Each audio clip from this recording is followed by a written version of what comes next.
Hey YouTube, welcome back to another History Teacher Reacts video with Mr. Terry.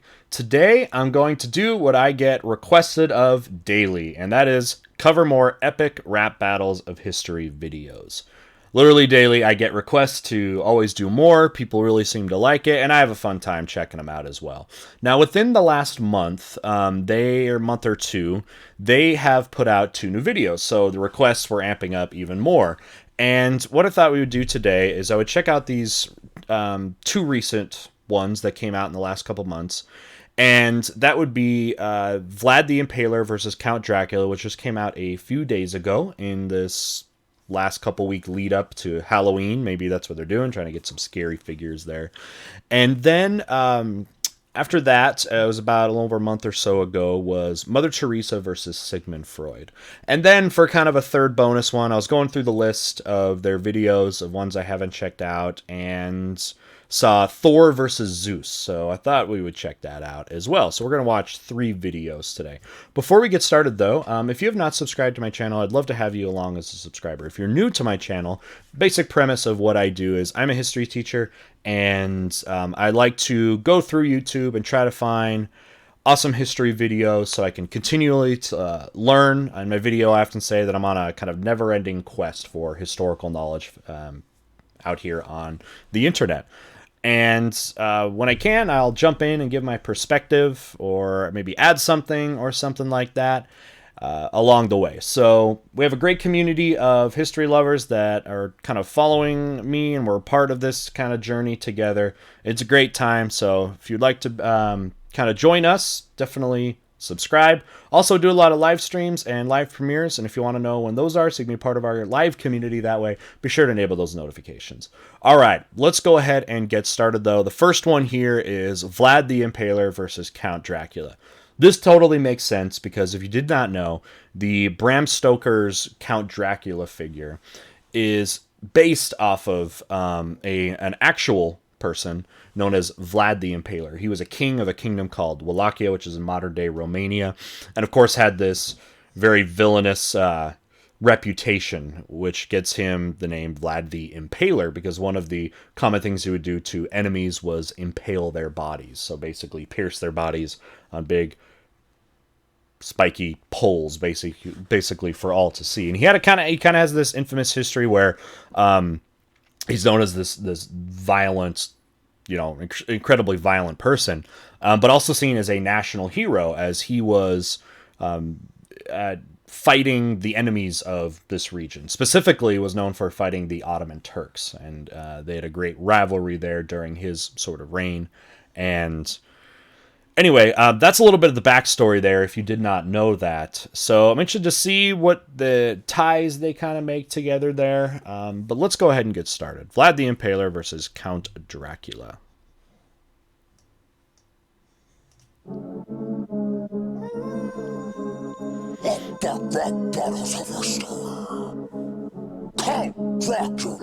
Okay, so the common Bela Lugosi, kind of the early movies with him, right?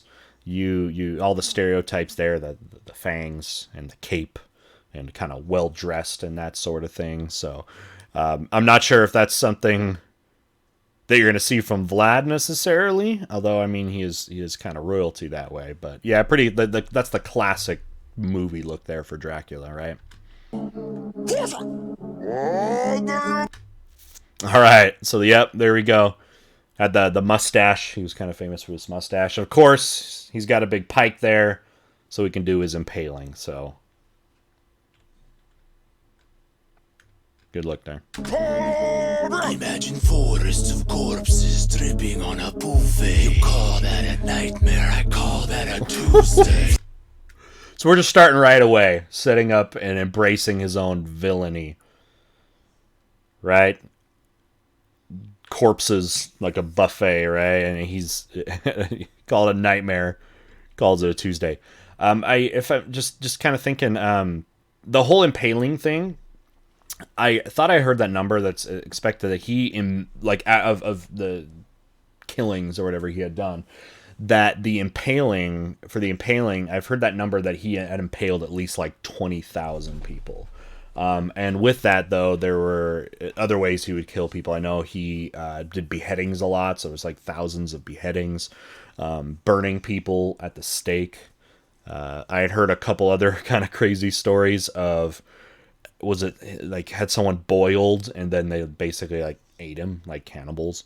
And then one of the most interesting stories I heard was there was an Ottoman envoy going to visit him, and they wore turbans, and they refused to remove the turban when they greeted him, and this apparently offended Vlad so much they had his guards or whatever basically stick nails through their turban and through their skull. It's like, you don't want to take it off? All right, now you don't have to, kind of thing. Killing them that way. So, yikes. Vlad Dracula, spawn of the devil, dipping my bread in your weeping blood vessels, scorch the earth from Hungary to Wallachia. Okay, Scorched Earth. Scorched Earth is a policy. It's a policy when you're losing something and you're going to retreat. Scorched Earth is when you intentionally basically burn your crops and some of your stuff as you're leaving, because you can't really take them with you, to prevent the enemy from using those resources against you. It's not an uncommon tactic. It's happened throughout history a lot. And yeah, I'd heard that when the Ottomans were invading into Wallachia and they needed to retreat. He retreats back to Hungary, where he has an ally. I think the king there was his ally, and did that scorched earth policy. So not unwilling to do that sort of thing. I inspire fear, you inspire Count Chocula. Step into the Turks and Love the Count bodies Chocula. started dropping. My foot on Ottomans like I was furniture shopping. I saved my steaks. Classic joke. The Ottomans and then the piece of furniture, right? I mean, how could you not have a stab at the Ottomans without bringing up furniture that way, right? That's kind of a must.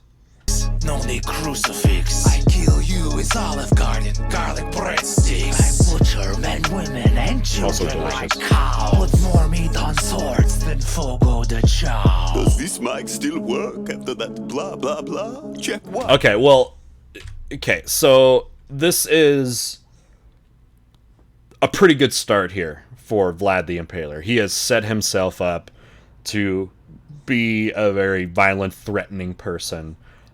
How is Dracula going to counter that? Is that even going to be possible? We'll see what kind of image he's going to bring. Fogo de Chao. Does this mic still work after that blah blah blah? Check one, two. The flex of a rear-spearing princeling can't vex me, 'cause I nibble necks and I make it look sexy. I'm universally known for intrigue and desire. I shape-shift into mist and bone when all the riders sleep. Okay, so by the way, so Dracula derived from the Vlad character. The whole like sucking blood thing, is that something that like I don't know if it's for the nourishment like the Dracula character, but was that something that Vlad was supposed to be known for? I mean, yeah, there's all his blood and stuff, but the actual like what a vampire is going to be, is that actually a thing from Vlad the Impaler? Because I had not to know that connection. Big hair, pop collar, and a damn nice cape. While you've got less taste than an and rice cake. Your rhymes are empty, like I leave vascular systems. I'd grant you the privilege of being Dracula's victim, but the thought Jeez. of biting you makes me get nauseous. Gross. You look like the type that's keen on neck washing.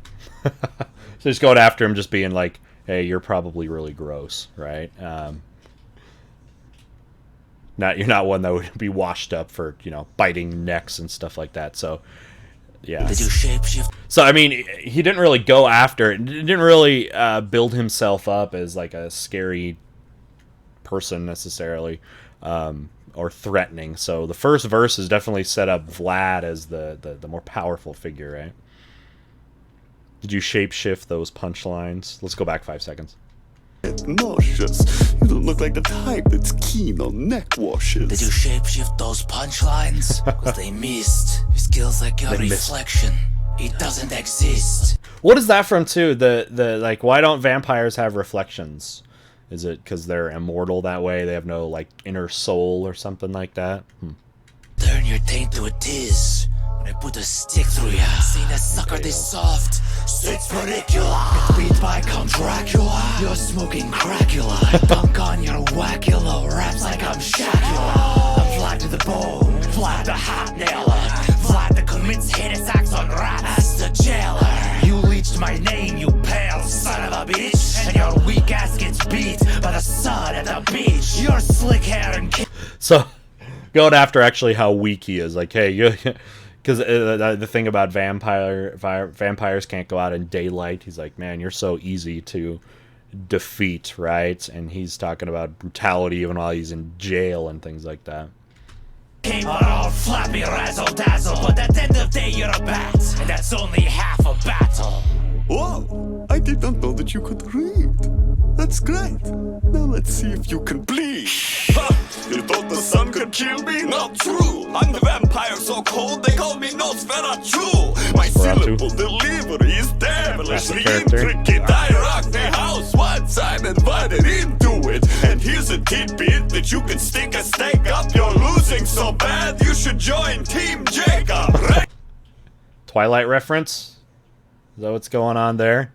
Yes, master. Call a doctor. Not sure. Because Vlad the Impaler has just been skewered.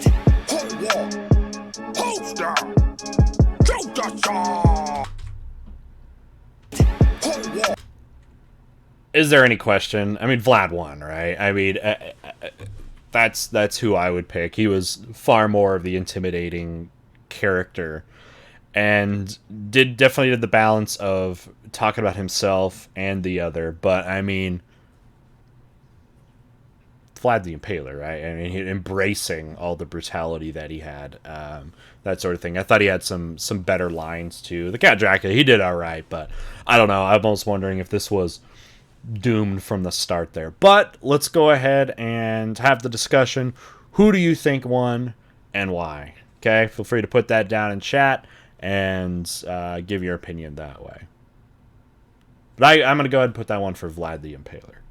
Okay, well, good. We're on the eve of Halloween, so everybody in their Dracula costumes. I don't know if we're going to have very many Vlad the Impaler costumes. People might not get the reference. I don't know what you do. You could just dress like you did there and carry around a big pike. But, I don't know. It'd be probably more fearsome, wouldn't it? All right, so let's go ahead and move on to video 2. So this was the most recent one that I hadn't seen yet. We're going to go ahead. This next one was about a month or so before this, and it was Mother Teresa versus Sigmund Freud. So let's go ahead and jump right to that one and go ahead and do this. Yep, Mother Teresa versus Sigmund Freud. Trying to understand the immediate connection between these two figures. We'll see. Okay, let's check it out. Mother Teresa versus Sigmund Freud. Mother Teresa, for short, called me MT. I'm a missionary of charity MC. Please strike like Adidas, and I'm doing it for Jesus. A one woman on the MC. Another peace prize, but I'm not friendly. You're over 13 as a nominee. I got lines like the DMV. Is that true? Was he nominated? Where's the over 13 thing come from? Was Sigmund Freud actually nominated for a Nobel Prize? I mean, not necessarily for peace, right? So, Mother Teresa worked for the church. Okay.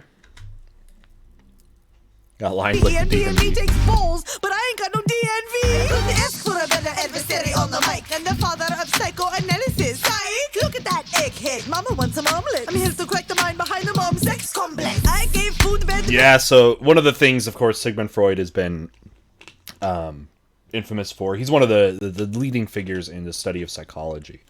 And the whole mother thing, right, was this idea that you have a huge part of our psychology developed from our relationship with our mothers, right? And it's like a huge part of much of our psychology, even with yeah, I mean, basically any psychological thing. A lot of it derives back to the psychological relationship between you and your mother. So that gets put in a lot. And also he talks a lot about the psychology of sex and things like that, and that being a huge part of the development of psychology. So those things often get conflated there with each other. Big head, mama wants some omelet. I'm here to crack the mind behind the mom's sex complex. I gave food, bed, Knew that was medicine, and gonna showers come. to Yeah. those whose flesh leprosy had devoured. Your legacy is people who are mad at their parents complaining on the couch for $200 an hour.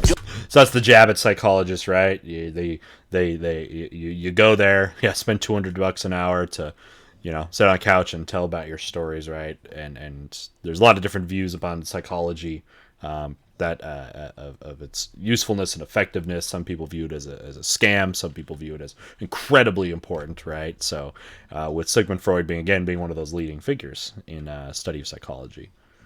All right, jokes I can make about your looks.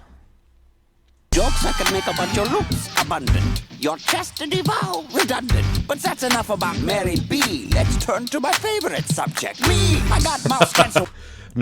People say don't people say he was super narcissistic? His favorite subject is himself. Narcissism, kind of obsessed with himself that way. Wasn't feeling so hot. Had the doc put me down with the morphine shot. Thank imaginary God I wasn't in one of your beds. You'd have just sprinkled magic water on my forehead. I help people live. You watch. So he's saying he actually helps people, where she is a member of the church. They just sprinkle holy water and stuff like that. So he's much more confident in his abilities to sort of help people than he thinks Mother Teresa does. People die to get souls for a man in the sky. You took credits that you didn't deserve. You're the fakest sister act since Whoopi Goldberg. You were running Project Pimps and Projects. To you, Calcutta meant Calcutta Tech. Yeah, so she did a lot of her work in India, missionary and service work in India. So that's where that reference comes from. See right through you and you've got no flavor. I'm battling a communion wafer. You call that a verse? You're super ego tripping. I gotta say, Sigmund, you're Freudian slipping. I built Freudian slip. Have you ever heard of that before? That's when something your psychology kind of hides will slip out in conversations.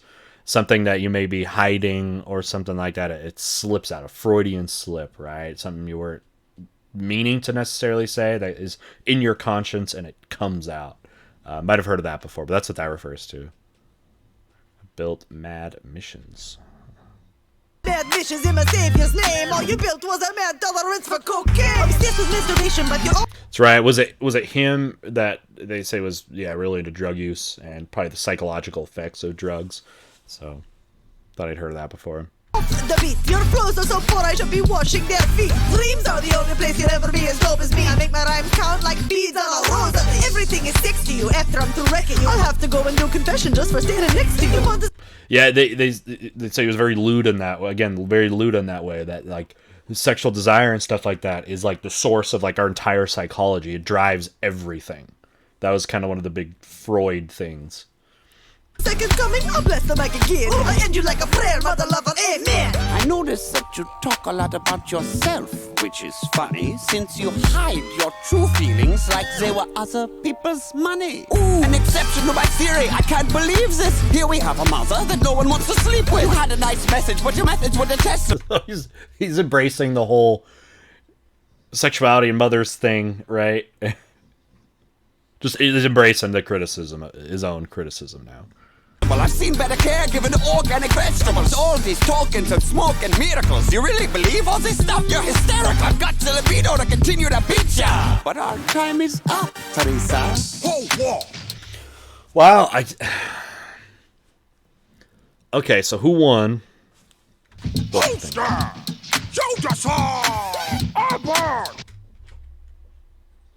So I guess is the relationship more about they're both public servants-ish that way? They both had different ways of sort of treating people. I guess so, maybe. Anyways, regardless. So trying to think just off the top of my head who had sort of won this. I thought Mother Teresa did pretty well in bringing up all the Freud stuff.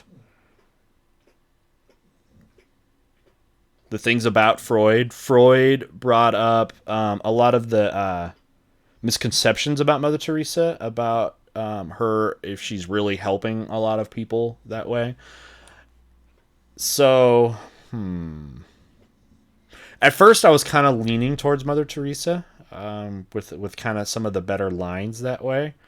But Sigmund also did a really good job, so I'm having a really hard time deciding on this one. Definitely bring in your own comments to who do you think won this. Just again, kind of based on the evidence, what they actually did there. Not even the characters themselves beyond the rap battle, but actually in the rap battle, who brought the good information. I'm having a hard time with this one. I don't know. I'm still almost barely leaning to Mother Teresa at like a 51% kind of thing. But I think that could change, specifically if you guys brought up stuff that, now that I've heard all these opinions, maybe putting them back together in a list of things, of things that were said. But that's kind of, I guess, where I'm at the moment. But definitely open to change on that one. Okay. Awesome. All right, so these were two fairly recent ones in the last month or so. And then I wanted to add a third one, just looking through some of the ones I haven't looked at yet, and I saw Thor versus Zeus. So let's go ahead and check this one out.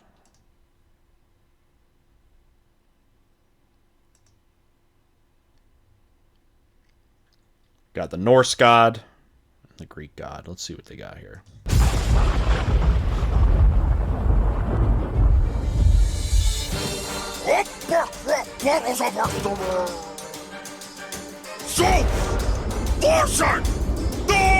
Wait, why are they Legos? Is there a Lego movie thing happening here? Not that I mind. Legos are awesome. As an adult man, is it okay, socially acceptable for me to play with Legos still? Because they're pretty awesome. But let's look at them real quick. I like the Legos. Alright, so we got Zeus. Great. Classic. Are there actual like Thor and Zeus sets? That'd be pretty cool. Is there like historical Legos, historical themed Legos, like historical buildings and stuff? That would be awesome. I would be into that. How dare you challenge my immortal throne? I'm the father of the gods. Put your daddy on the phone, baby. So Zeus, right, is like the king of the gods. He basically fathers all the gods in some way. They're all sort of related to him, right? Odin could beg me for a truce, cause when Zeus lets loose, I'll put your cross-dressing neck in a noose. I'm like Medusa, I'll stone a motherfucker if he looks at me wrong. I'm a bull getting bitches with my swan song. I'm on point like Poseidon's trident. Rhymes cooler than the frosty balls of your child. So the Frost Giants, right? Isn't that who Odin and Thor fought against? Was the ice giants? That's who they defeated. All right.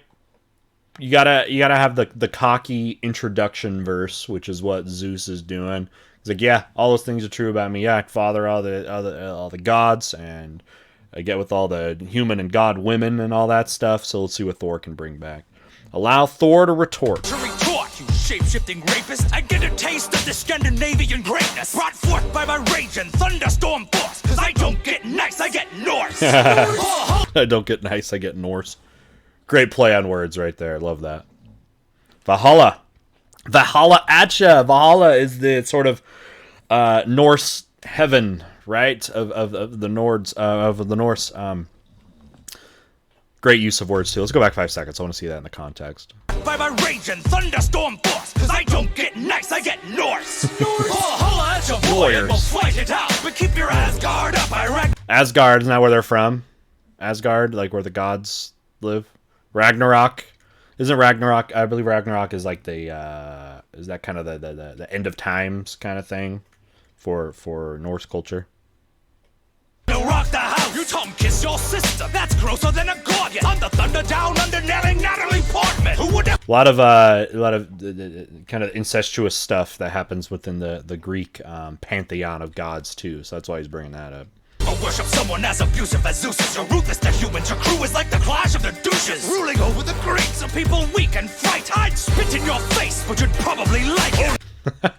So yeah, the Greek gods were not these great like benevolent kind of gods. They were constantly punishing stuff and cursing people, and you kind of feared them, which is why, like they say in the cultures, you worship them, is you fear the gods. They are not hesitant to intervene into human matters and make things bad for you, right? So it's like an intimidation factor. So he's kind of criticizing Zeus for being like that as a kind of abuse of power and an abuse of God.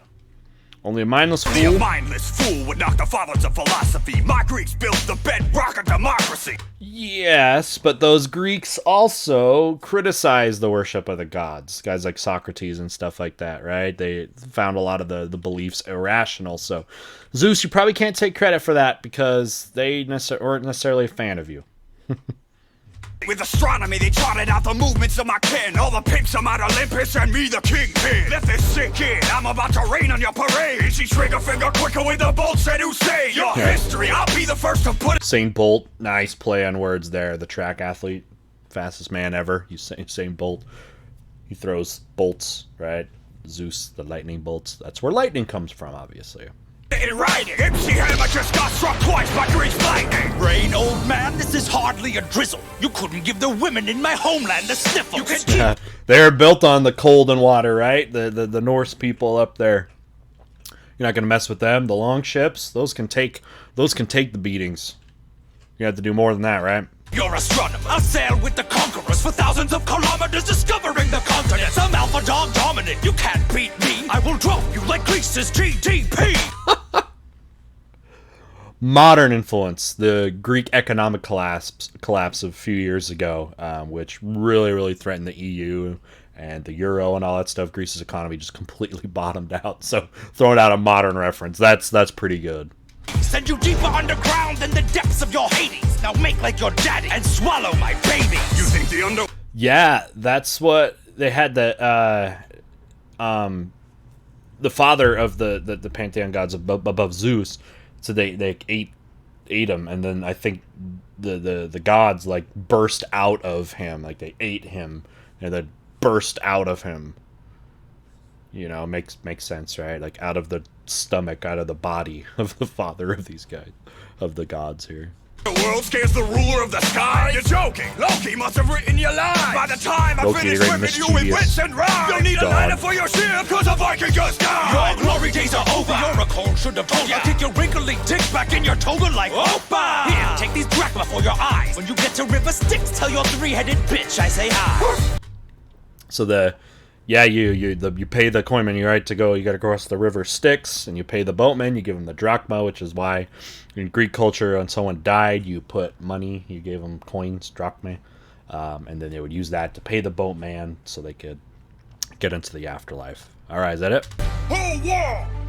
You get to River Styx, tell your three-headed bitch I say hi. Oh yeah. Who's next? You decide. All right. So great verses by both. They both use their stuff for their background for themselves, but also using information against each other that way. I thought Zeus came out really good. Now you understand rap battles. There's always that final verse boost that happens, right? Where it's like having whoever has that last word.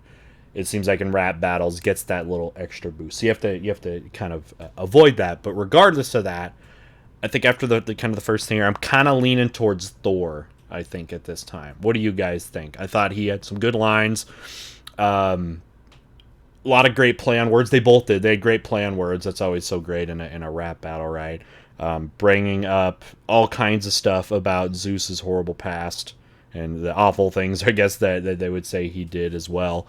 So I thought that brought that in. But Zeus did an awesome job, too. He came out real hard.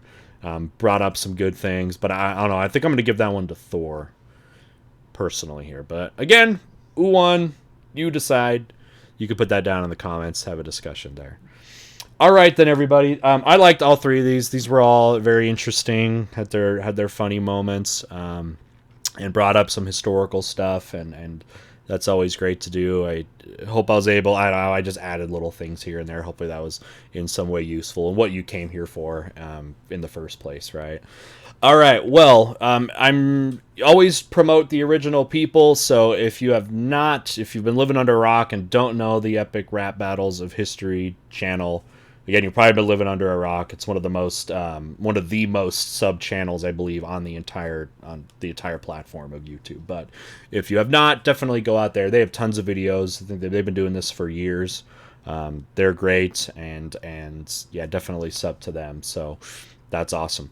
All right, again, love to have you a subscriber on my channel and join our community. A couple other plugs on the way out. If you have not joined our Discord community, we have a thriving Discord community with a lot of great history kind of buffs and just history-minded people, history fans.